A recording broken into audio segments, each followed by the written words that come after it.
이 세상에서 가장 어려운 말은 사랑한다는 말과 함께 믿는다는 말이 아닌가 싶습니다.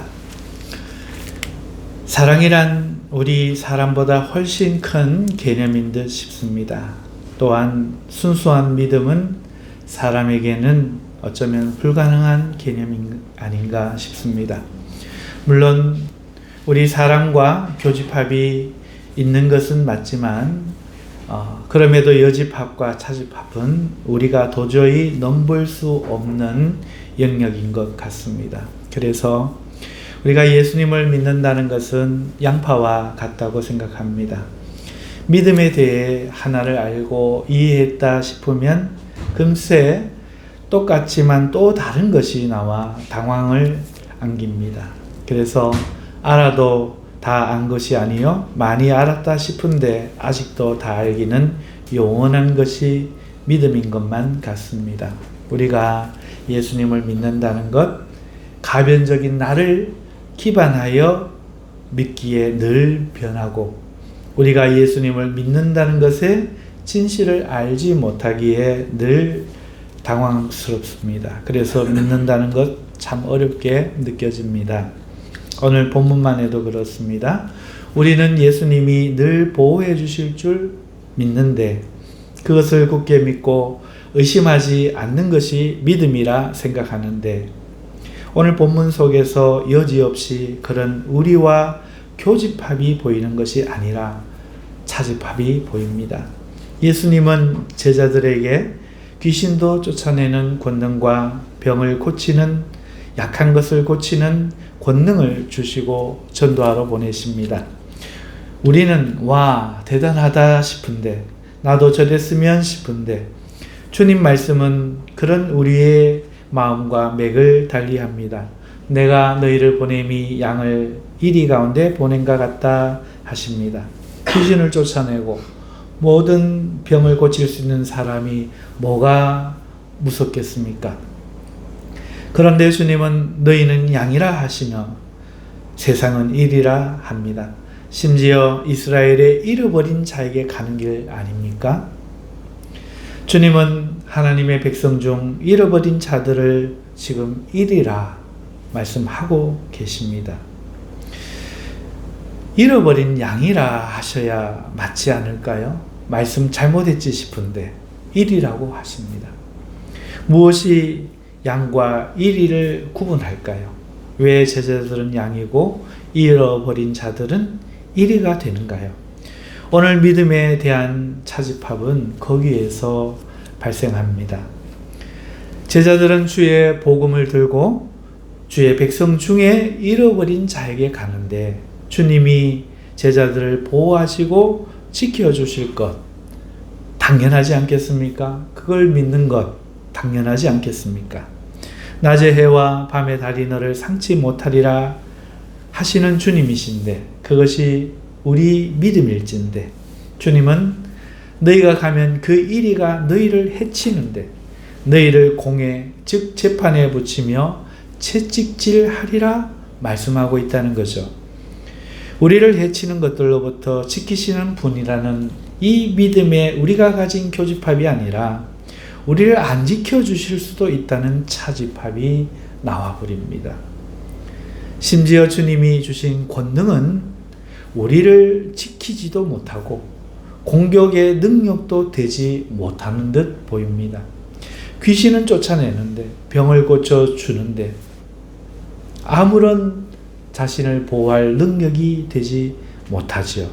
마치 십자가에 그 큰 권능을 행하시고도 못 박힌 주님처럼 말입니다. 이것이 주님의 보내심입니다. 이것이 복음 전도라는 것이지요. 이것이 거룩한 소명을 가진 자들이 미처 인식하지 못한 차집합이 아닌가 저는 말씀드리고 싶습니다. 얼마나 많은 이들이 이 차집합을 발견하고 당황하는지 모릅니다. 어떤 선교사님이 아프리카의 소수부락 선교를 가셨습니다. 매를 맞았습니다. 기뻐하며 하나님께 영광을 돌립니다. 모든 것을 들여 섬기고 복음을 전하는데 힘을 썼습니다. 어느 날 어린 자녀가 말라리아에 목숨을 잃었습니다. 선교사님 부부는 절망했고 울부짖었습니다. 이렇게 주를 섬기건만 왜 하나님은 내 아이의 죽음을 보고만 계셨는가?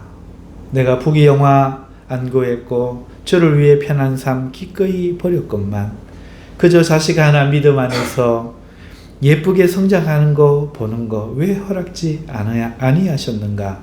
원망하며 선교를 그만두고 국내로 돌아오셨다는 예전 이야기를 들었습니다.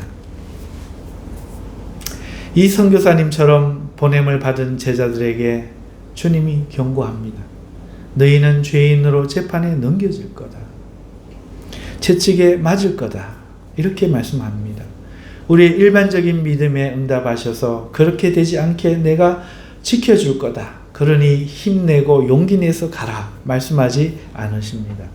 성령께서 너희에게 무엇을 대답할지 알게 하실 것이라 하는 이 말씀은 또한 이런 차원에서 얼마나 무능력하게 들리는지요.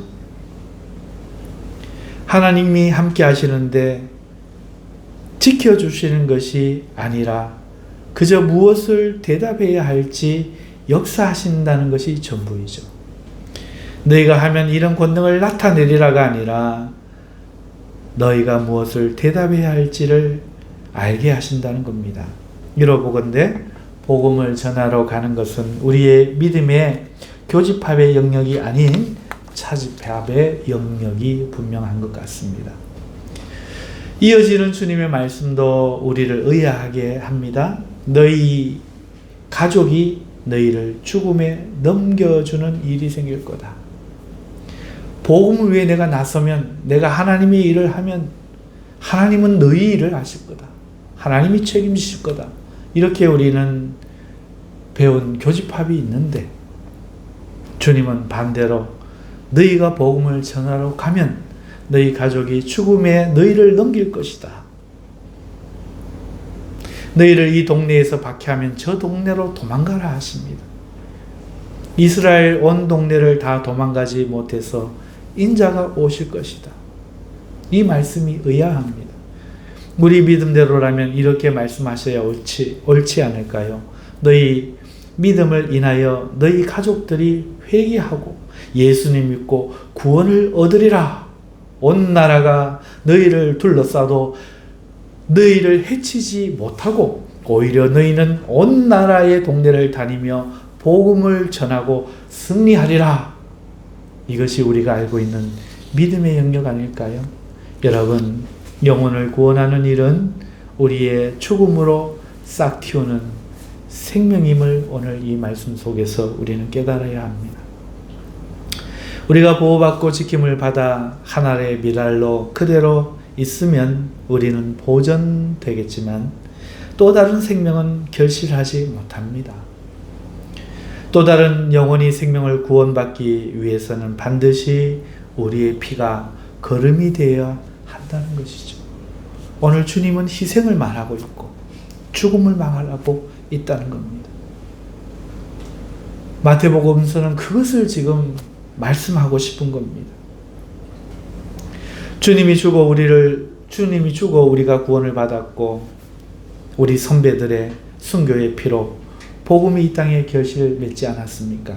오늘 우리나라에 왜 복음이 안전해지고 이 땅이 왜 복음화되지 못합니까? 믿는 자들이 죽지를 않기 때문입니다. 영적인 생명은 반드시 죽어야만 싹을 틔울 수 있다는 이 분명한 사실을 오늘 우리에게 하나님은 말씀하시고 싶고 오늘 저는 그것을 여러분들에게 전하고 싶습니다. 이것이 오늘 첫 메시지입니다.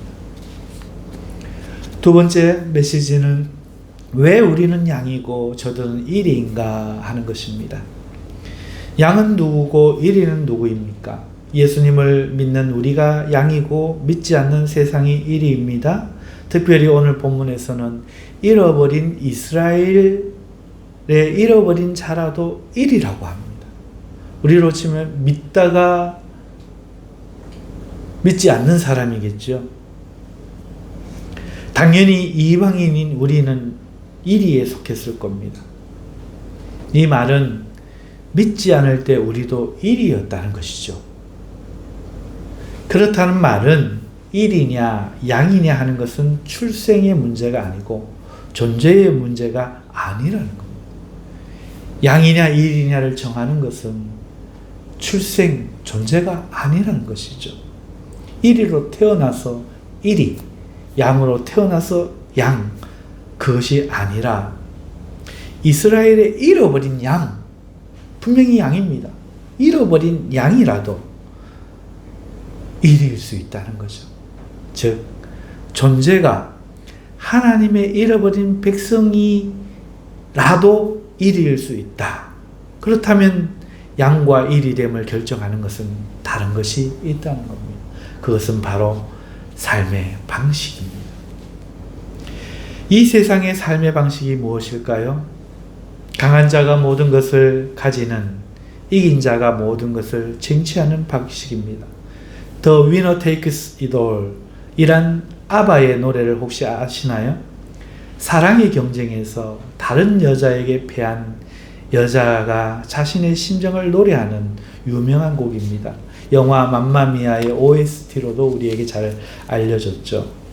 이 노래가 유명한 것은 이것이 처절한 이 세상의 방식이고 그것이 사랑에도 적용되며 그리고 우리는 그것에 공감하기 때문이죠. 이긴 자가 다 갖는 세상 방식, 그리고 패자는 사라져야 하는 약육강식의 방식, 승자 독식, 그것을 주님은 1이라고 부르는 겁니다. 하지만 그것만 1위의 방식으로 끝이 나는 것 아닙니다. 패자는 패자의 비참함으로 끝나지 않습니다. 거기에 더해지는 비열함이 비참함으로 또 나타납니다. 패자는 자신도 패자이면서 자신보다 더 약한 자를 찾아 더 약한 자의 것을 빼앗아 버리죠. 이것이 반복되고 퍼져나가는 겁니다. 계중에 힘이 없는 사람은 남을 속여서라도 빼앗고 훔치기까지 하니 이 얼마나 잔혹합니까? 그렇다면 양의 삶의 방식은 어떻습니까? 그런 1위의 방식을 거부합니다. 그리고 예수님을 배우는 것입니다. 그게 하늘의 방식이죠. 하늘 방식은 강한 자가 섬기는 자가 되는 것이라 주님이 말씀합니다. 있는 자가 베푸는 방식이죠. 부모가 자식에게 베푸는 것에서 그 방식을 발견할 수 있습니다. 형이 동생에게 맞추어 놀아주는 것도 같은 것입니다. 승자 독식, 강자 우선이 아니라 약자 우선, 승자 나눔 방식이죠. 세상과 완전히 다릅니다. 세상은 모르면 속이고 빼앗지만 하늘 방식은 알면서 속아주고 힘이 있으면서 뺏겨주고 자원해서 참아줍니다. 심지어 상대가 요구하기 전에 먼저 헤아리고 도움의 손길을 내밀어 주는 것이지요. 이것이 양인가, 이것이 1위인가를 결정하는 것입니다. 이런 양의 방식, 우리가 보기에는 더 좋아 보이는데 이것이 문제가 될까요? 네, 됩니다. 우리는 생각하기에 이렇게 하면 좋은 세상이 되지 싶지만 결단코 그렇지 않습니다. 같은 가치관을 가진 사람끼리야 좋고 좋아지겠지요. 하지만 법이 없고 이용하고 빼앗으려 하는 1위의 사고에 젖어 있는 사람들에게 이 방식은 그야말로 먹잇감이나 다름없습니다. 정말 만만한 상대죠. 빼앗길 염려도 없죠. 뺏으려 들지도 않죠. 뺏으려고 싸우려 들면 양보하죠. 너무도 사람을 쉽게 믿고 이상을 생각하고 사니 그야말로 속이기가 너무 쉽습니다. 예수님이 양을 1위 가운데 보낸 것 같다 하신 이유죠. 그러므로 오늘 양과 1위는 삶의 방식을 말하는 겁니다. 그래서 주님은 제자들에게 너희가 1위처럼 살 수 없으니 뱀처럼 지혜롭고 비둘기처럼 순결하라 하시는 겁니다.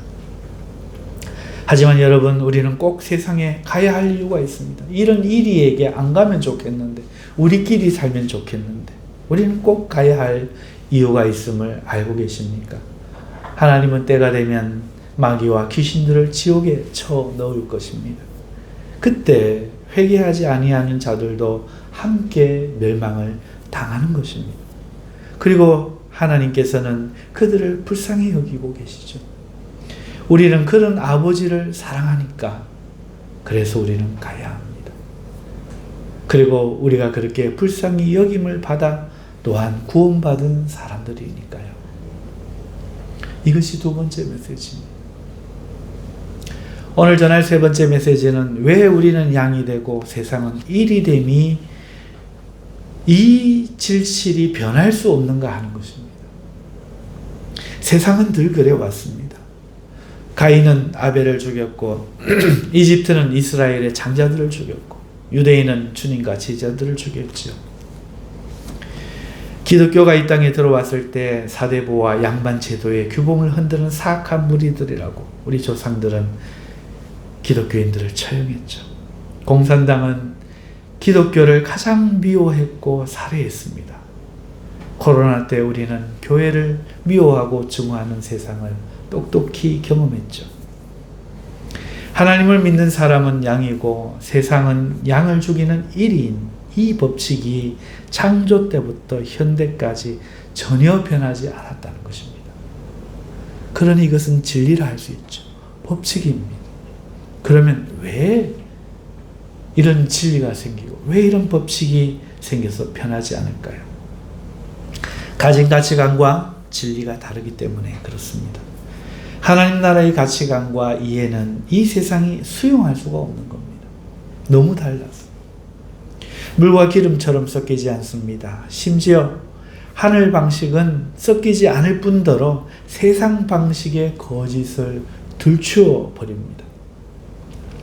가만히 있어도 하나님 방식이 가만히 있어도 세상 방식은 스스로 얼굴이 벌개져서 스스로 찔림을 받아버립니다. 마치 신발 안에 들어간 모래와 같이 걸으면 걸을수록 고통스러운 것이죠. 20세기 가장 큰 기독교 박해는 공산주의였습니다. 심지어 공산주의 사상은 사도행전의 교회 모습에서 영감을 받아 생겼다는 말도 있습니다. 그러면 기독교를 좋아해야 하는데 왜 기독교인을 그렇게 미워하고 죽였을까? 성경을 알면 공산주의가 잘못된 것임을 누구나 알게 되기 때문에 그래요. 나의 치부를 아는 사람 죽여야 되는 거죠. 내가 틀렸음을 증명하는 사람 어떻게 하든지 파괴해야 되는 겁니다.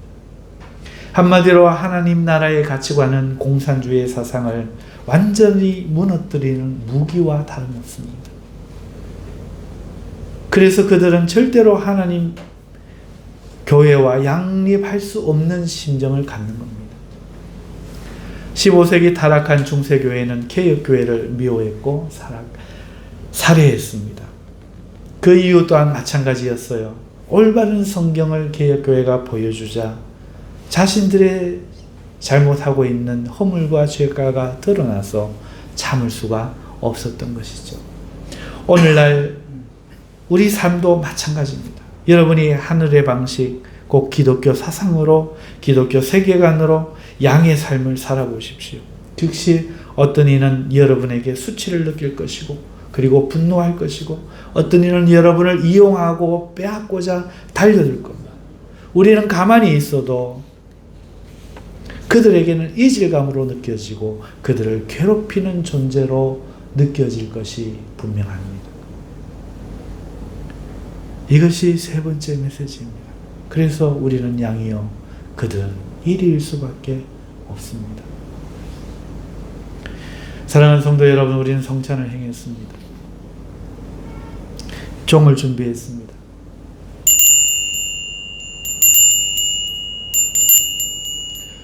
우리 교회는 3종을 치고 예배를 드렸고 이 전통은 가톨릭에서도 아직 이어집니다.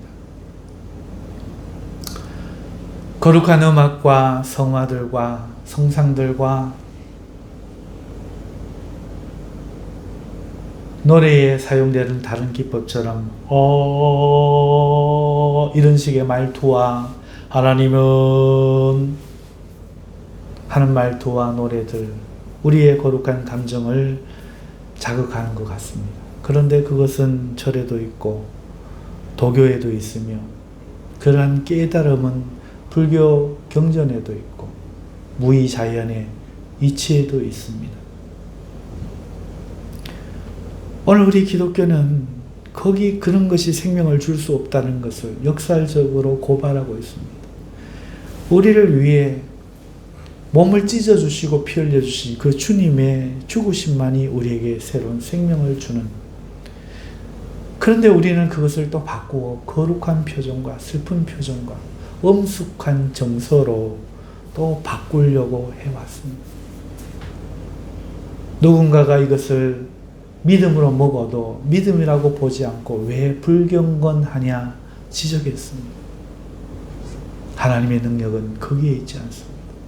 그것은 세상 방식입니다. 오늘 우리는 우리를 위하여 찢어주신 그 주님의 몸을 진리를 아는 방식으로, 믿는 방식으로 성찬에 임하고, 초대교회가 그랬습니다. 예배의 방식이 성찬이었고 모일 때마다 떡을 떼었죠. 그것이 예배의 중심이었고 그들의 신앙의 본질이었습니다. 너 왜 사냐? 예수님 나를 위해 죽어주셨으니까. 그 주님의 죽으심을 받았으니까. 다시 받은 나의 생명, 옛것은 분비물처럼 여기, 나는 이제 주님을 위해 기꺼이 살아갈 거다. 주님의 죽으심이 그들의 신앙의 본질이었던 것이죠. 사랑하는 성도 여러분, 복음을 전하는 것은, 그렇기 때문에 이런 복음을 전하는 것은 세상에 선전포고하는 것과 같습니다. 믿는 자가 되는 것은 세상의 미움을 받는 원인이 되는 것입니다. 우리의 삶의 방식은 그들과 다르고 우리의 이해는 그들과 다릅니다. 그로 인하여 배척받고 박해받는 것은 우리의 숙명이 되는 것입니다. 교회는 그렇게 그 박해받은 피의 역사 위에 써져서 오늘까지 쓰여진 기록임을 잊지 말아야 합니다. 그런데 오늘 이 시대 교회가 죽지를 않아요. 이 시대 사람들이 가진 행복이라는 최우선의 가치와 그들이 가진 그 믿음의 교집합만 우리들이 있는 것입니다.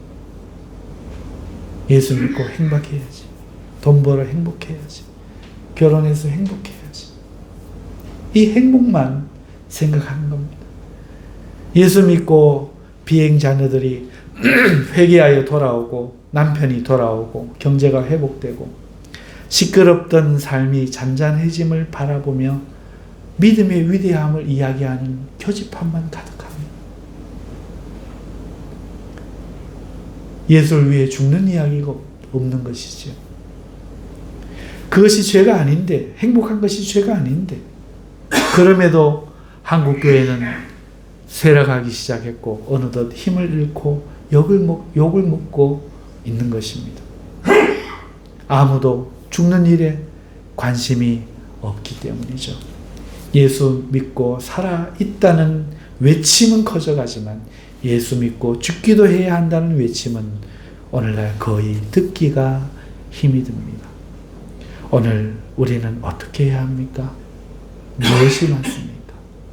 생각해보는 성찬의 깊은 주의 은혜의 날 되실 수 있기를 주님의 이름으로 축원합니다. 기도하겠습니다. 우리 함께 마음을 모아 주여 외치고 기도하겠습니다. 하나님, 생명 주신 것 감사하지만, 다시 기회 주신 것 감사하지만, 오늘 이 땅에서 남은 생애를 오늘 우리가 육체적으로 사는 것에만 관심을 갖지 않았습니까? 이제 주를 위하여 우리가 기꺼이 죽어 주님 기뻐하시는 생명의 열매를 많이 거두는 우리의 삶이 될 수 있도록 우리의 마음에 은혜를 허락하여 주시옵소서. 우리 주여 외치고 동성으로 기도하겠습니다. 주여!